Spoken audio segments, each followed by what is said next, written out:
Hey everyone, thanks for choosing my story. I'm Blanca and I'm 55. Let me take you back to a time when my world turned upside down. You see, I never thought I'd be the kind of mom to snitch on her own son, but sometimes life throws you curveballs. So my son Amos, who was 19 at the time, came to see me one day with this girl, Eliza.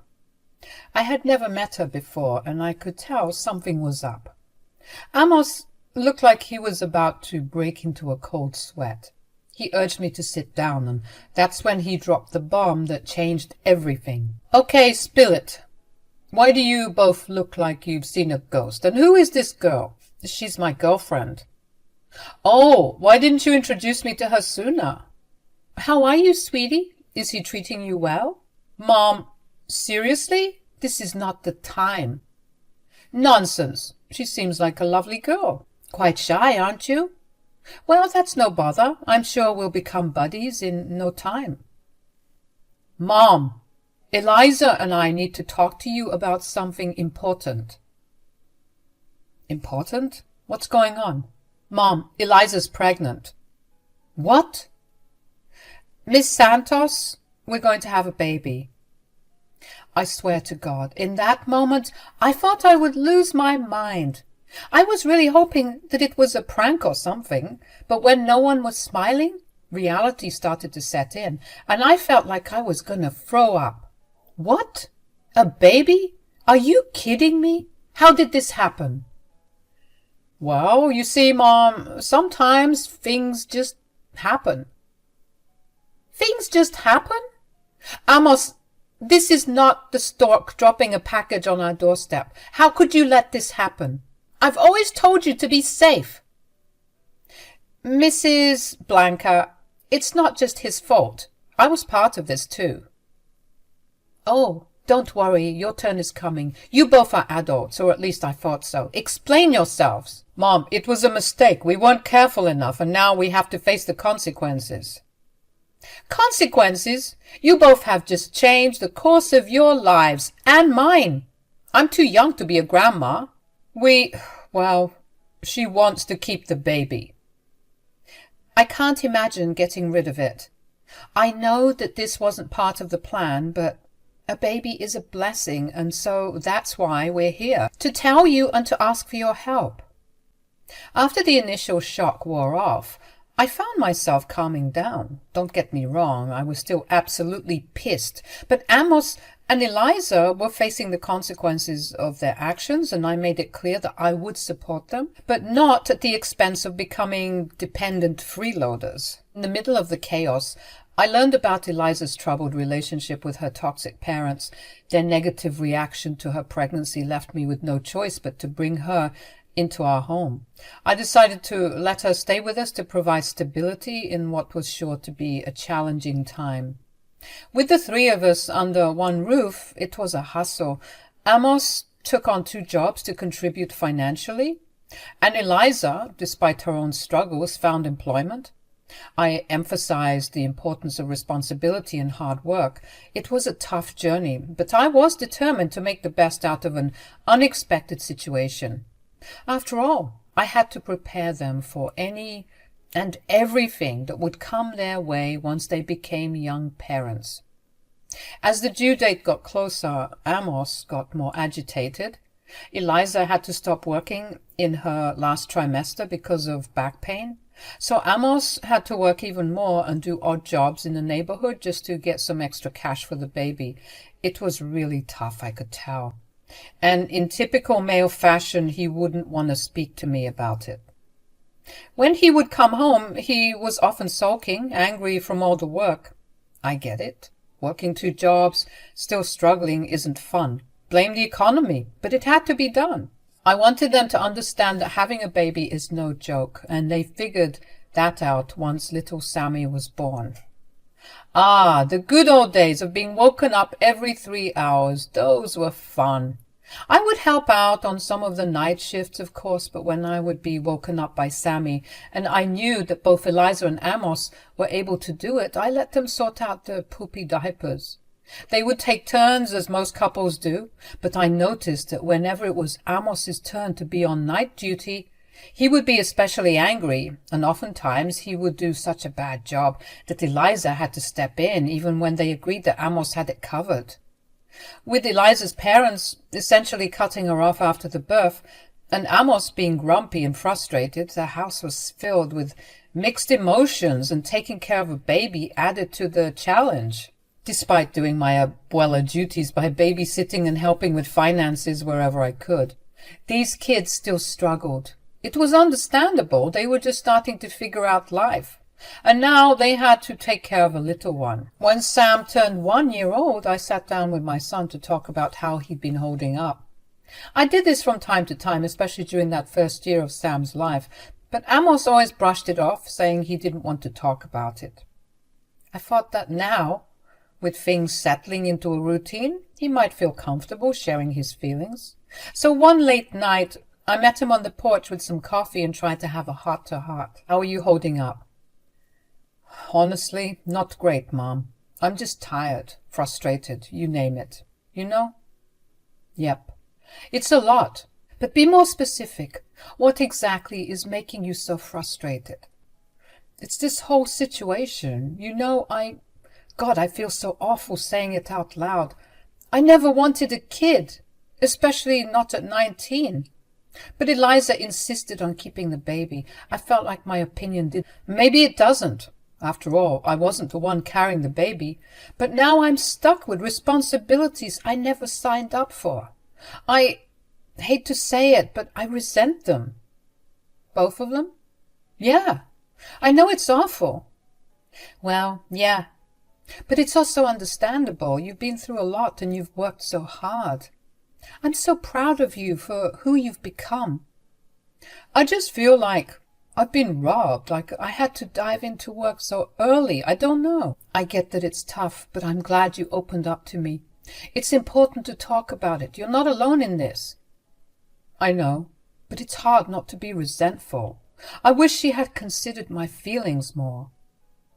Thank you for opening up, Amos. I can't change the past, but we can find a way to make things work. Your feelings matter, and we'll figure this out together. Thanks, Ma. Don't thank me yet. You still need to talk to her. She's your partner in all of this. I was glad Amos finally spoke his mind. I prayed for him every day, hoping he'd find some peace.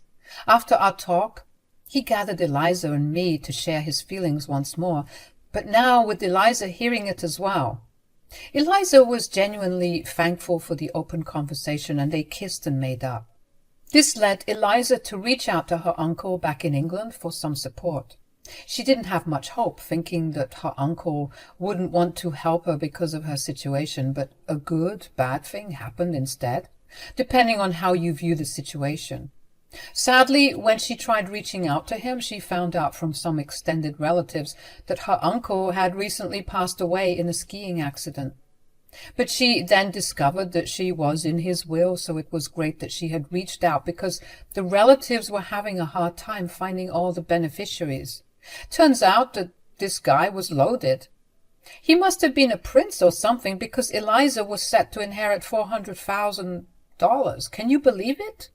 I've never seen that amount of money in my whole life, and this girl was about to get it over the course of a week. So a couple of days later, Eliza got on a plane and went back to England to pay her respects and to receive her inheritance. When she returned, things got better and better with the unexpected money. Amos, Eliza, and Sam managed to move to their own place, a much better place by the end of the year. I was genuinely happy for their improved lives, and I thought, finally some peace and quiet. Within the next year, they tied the knot in a cute little chapel. Things seemed to be on the up and up for them. They had a nice house with a nice car, and Eliza was starting a business selling juices, protein powder, and all-natural energy drinks. Now, you'd think that with all that success, Amos would be happier. I mean, after all, his main point of concern was handling a crap ton of responsibility. And with the way that Eliza was working, he was set to become a house husband quite soon. However, despite the better situation, Amos was always irritated. And when I would ask him about it, he wouldn't speak about it. It's like we were back to square one, and I wasn't pleased. I talked to Eliza about Amos's behavior, and she was just as confused as I was. She told me that she tried talking to him about it every day, and she told me that he seems to have been extra pissed ever since they left my house. His attitude was getting on our nerves. We didn't know what he wanted and what would make him happy. Eliza would sometimes cry, fearing that Sam was picking up Amos's demeanor, turning into a quiet and nonchalant kid. I did my best, playing counselor for the couple, but it didn't help. Their issues kept growing, and Eliza, tired of Amos's attitude, hesitated to end things due to Sam's age. This went on for years, with Amos being mostly cold and Sam turning into a weird, shy kid. I was getting super suspicious of it all. When I tried talking to Sam about his behavior, he insisted everything was fine, but he said something a bit off that I should have paid more attention to at the time. Now, baby, you know your abuela loves you? Yes. So you tell me if there was anything wrong, right? Yes. Your mommy and I have noticed your dad acting a bit strange. Does he seem angry to you? Well, sometimes. But he just says it'll all be over soon enough. What? What will be over? I don't know. When I ask him about it, he just tells me to shut up. Interesting. I thought that my son was referring to his postpartum depression that never seemed to go away, but boy was I wrong. I really wish I paid more attention to that. I could have confronted him and maybe stopped what happened a couple of years later. Just a little bit after Sam turned 9, I got a worrying call from Eliza. Hey, Mum, how are you? I'm doing well, my love. What about you? I'm good, thank you. I was just calling to ask if Sammy had taken his pills. The doctor said that he needs to take them on time. But he hates them, so he tries to hide them. Please just make sure he's taken his pills. I'll make sure to call Amos and ask him about it. I don't know anything about this. What do you mean? Where's Sam? He'll explain everything to you. Just call him, please. Eliza, Sam isn't with me. What? What do you mean he isn't with you? As in, I haven't seen the tyke in like a week? Remember, we went to the park? Yes, of course, I remember, but Amos said that he dropped Sam off at your place 1 hour ago. What? Yeah, I told him I would be swamped at work today, so I couldn't make sure Sam took his meds on time. Sometime after the park, he started coming down with something, and you know his immune system is pretty weak.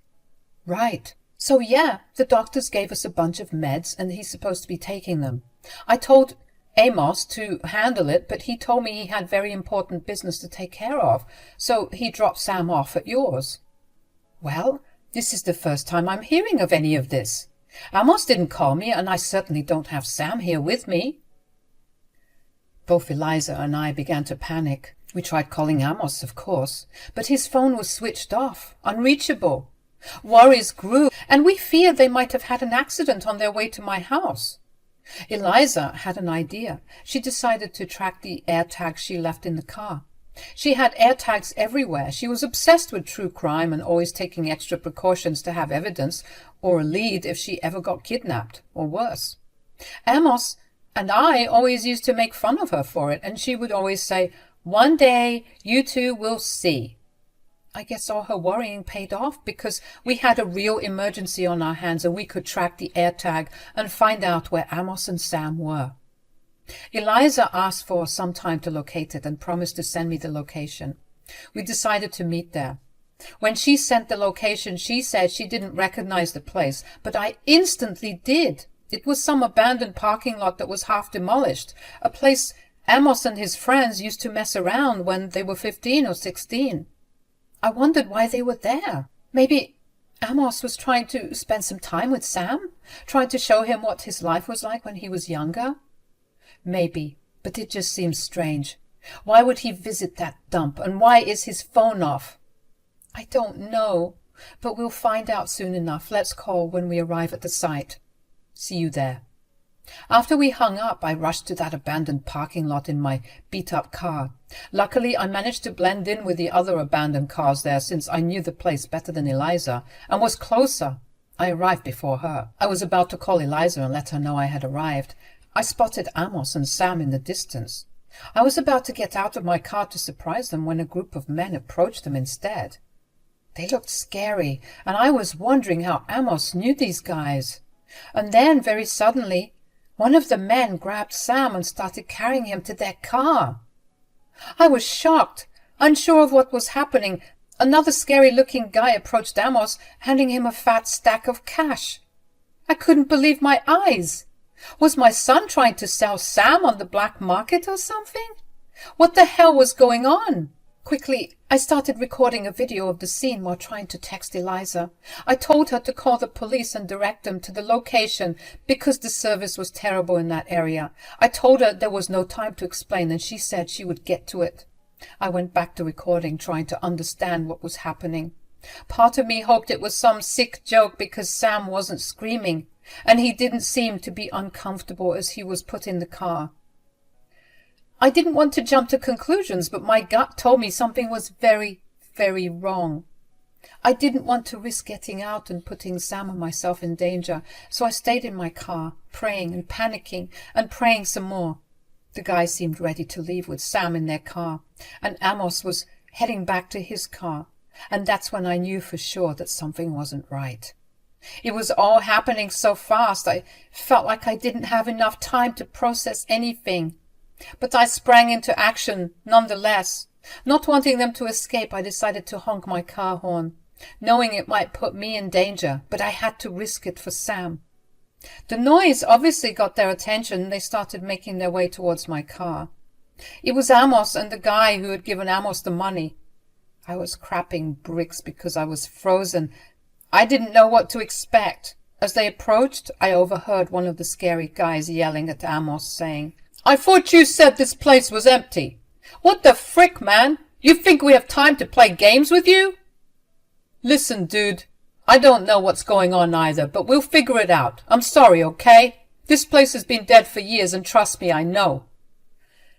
When they came to my car, the scary guy opened the door and saw me inside. Amos looked like he saw a ghost. "Mom? What are you doing here?" "Yo, who the frick is this? Did you just call her your mom?" "Listen, I can explain." "Man, I should just shoot you right now, both you and her." "What?" "Amos, what the hell is going on here?" "Look, this wasn't part of the plan. I had no idea she would be here. I've done what you've asked. This doesn't need to get messy. Please, just—" Then he looked at me with so much guilt and said, "Just take the kid and go." "Where is he taking my baby? What are you talking about?" Amos continued to ignore me as the scary guy kept yelling and yelling, threatening to kill us both. But Amos was pleading with him. The scary guy told Amos the deal was off, that this was way too messy and they weren't in the mood to go to jail. So the guy started walking back towards his car, but Amos was chasing after him, trying to negotiate. The guy had his man drop Sam, and the one who carried him carelessly tossed him on the dirty ground. I ran out of the car, making my way to both Sam and Amos as those awful men made their exit. Naturally, I started yelling at Amos, asking him to explain just what the hell was going on. Just then, Eliza arrived with the police. When Eliza got out of the car, she looked at all of us and was asking what was going on. And that's when I told the police officers, "Arrest this man! Take him! Take him now!" "Mom, what the heck? You won't even let me explain myself?" "What is there to explain? I saw what you were about to do." "What's going on? Why is Sam all dirty? And why did you switch your phone off?" "I'll tell you why. It's because he was trying to get rid of Sam." "Get rid of? What do you mean?" "Here, I caught it all on my phone." I handed my phone over to Eliza as I held Sam and told him everything would be okay. That's when he burst into tears, realizing that what was happening to him was very wrong. Eliza started hitting Amos, cussing at him and asking him to explain what was going on, and Amos just stood there frozen like a statue. The police had approached us, and one of the officers was trying to break up the fight while I was explaining what Amos was trying to do. I told the other officer that the kidnappers had left not too long ago in a black van and that they could still catch them. The officer called for backup while a couple stayed behind to arrest Amos. Sam was still crying, and he kept on saying, "He said that it would all be okay once it's over. That's what he told me. He said that he would be happy once it was all over, once I was gone." "Oh, my sweet baby. Shh, it's okay. You're going to be okay. I'm so sorry he did this to you." "Mom, wait. Don't you dare say another word. I should kill you right now. What the hell is wrong with you? You're a monster, a pig. How could you do this to your own son?" "He said he would be happy once I left. I just wanted to make him happy." "Baby, none of this is your fault. Please, shh, don't worry. It's going to be okay." The officer took Amos away, checking his car and retrieving the cash that was handed to him, because I told them what had happened. Eliza started crying as she took Sam from me, holding him and telling him that everything would be okay. Amos was shoved into the squad car and taken downtown to be booked. We had to follow them to make a statement, and I showed the police the video I took of the deal that was going on. They thanked me because with the footage they could now have an easier time identifying some of the kidnappers. Amos was put in a cell and wasn't speaking to anyone, not even Eliza, and no police officer could get through to him. All he would say, if anything, was that he wanted a lawyer. He looked ashamed, and I felt the same way. I felt sick, knowing that my son was capable of doing such a horrible thing. It was the worst day of my life. From that day on, I couldn't help but look at him without hatred and disgust. I know he's my kid, but I couldn't understand why he did what he did. Was it for money? He didn't need it. His wife was loaded. Was it because he never wanted a kid like he said all those years ago? Why now? Why do it now? It just didn't make any sense, because even if that was the case, selling Sam on the black market was a stupid move. What was his plan if he succeeded? Run away with the money? Come up with a crazy story on where Sam went? I don't know, hey? We'll find out next year when his trial takes place, and I'll be sure to update you guys on how everything goes. For now, he's rotting in a jail cell. Eliza, Sam, and I are all in therapy, individually and as a group, to deal with the trauma that this has caused. It turns out that all Sam can remember growing up is his father telling him he hated him, and that nothing would make him happier than if Sam just left. It breaks my heart every time I have to say it. That was probably the reason why Sam was always so quiet and awkward, as the person who was supposed to love him unconditionally treated him like crap every day.